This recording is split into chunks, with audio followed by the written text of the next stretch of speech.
उत्तर प्रदेश की राजनीति में इन दिनों बीजेपी ने एक बड़ा संगठनात्मक और सियासी दांव खेला है, जिसका मकसद 2027 विधानसभा चुनाव में अपनी पकड़ मजबूत करना है और 2024 लोकसभा चुनाव में हुए नुकसान की भरपाई करना है।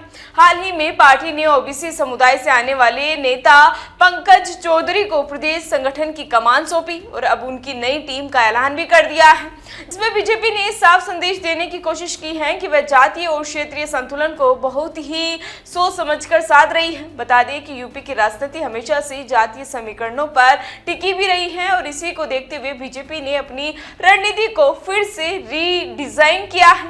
पार्टी का फोकस इस बार सिर्फ सत्ता बनाए रखना नहीं, बल्कि 2024 में जो सीटों का बड़ा नुकसान हुआ था उसे एक मजबूत संगठन के जरिए वापस पाना भी है। वही नई टीम में 6 क्षेत्रीय अध्यक्ष, 19 उपाध्यक्ष, 8 महामंत्री और 19 मंत्री शामिल किए गए हैं। यानी साफ है कि संगठन को बहुत बड़े स्तर पर शीर्षफल किया गया है। खास बात यह है कि इसमें ओबीसी, दलित और स्वर्ण सभी वर्गों को जगह दी गई है ताकि कोई भी बड़ा वोट बैंक नाराज ना हो। लगभग 40% जगह ठाकुर, ब्राह्मण, भूमिहार और कायस्थ जैसे सवर्ण समुदायों को दी गई है, जबकि दूसरी ओर ओबीसी और दलित नेताओं को भी पर्याप्त प्रतिनिधित्व देकर बीजेपी ने ये संकेत दिया है कि वह किसी एक जाति पर निर्भर नहीं रहना चाहती।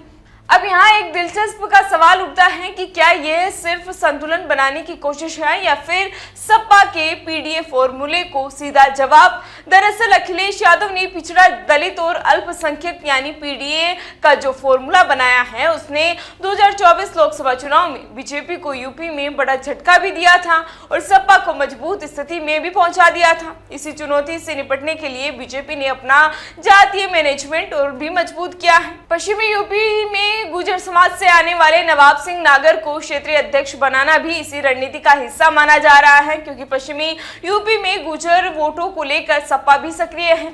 यानी 6 में से 4 क्षेत्रीय अध्यक्ष ओबीसी समुदाय से बनाए गए हैं, जिससे साफ होता है कि बीजेपी ने सपा के कोर वोट बैंक में भी सेंध लगाने की रणनीति अपनाई है। दूसरी ओर अखिलेश यादव का दावा है कि यूपी में पीडीए की आबादी 85 से 90% है और इसी आधार पर उन्होंने कई सीटों पर बीजेपी को कड़ी टक्कर भी दी थी। यहां तक कि अयोध्या जैसी हाई प्रोफाइल सीट पर भी बीजेपी को हार का सामना करना पड़ा था।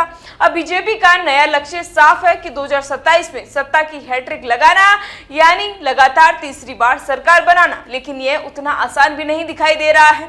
लेकिन संगठन को मजबूत करना, बूथ स्तर तक पकड़ बनाना और कार्यकर्ताओं में फिर से जोश भरना पार्टी की प्राथमिकता बन गई है। अब यहाँ सोचने वाली बात यह है कि क्या सिर्फ जातीय समीकरण और संगठनात्मक फेरबदल से चुनावी समीकरण बदल जाएंगे या फिर जमीन पर जनता का मूड ही उतना ही महत्वपूर्ण साबित होगा। क्या बीजेपी का ये नया संगठन मॉडल 2027 में गेम चेंजर साबित होगा या फिर सपा का पीडीए फॉर्मूला एक बार भारी पड़ेगा। फिलहाल इसी तरह की चुनावी अपडेट के लिए बने रहिए हमारे साथ और देखते रहिए द इंडिया मूव्स। नमस्कार।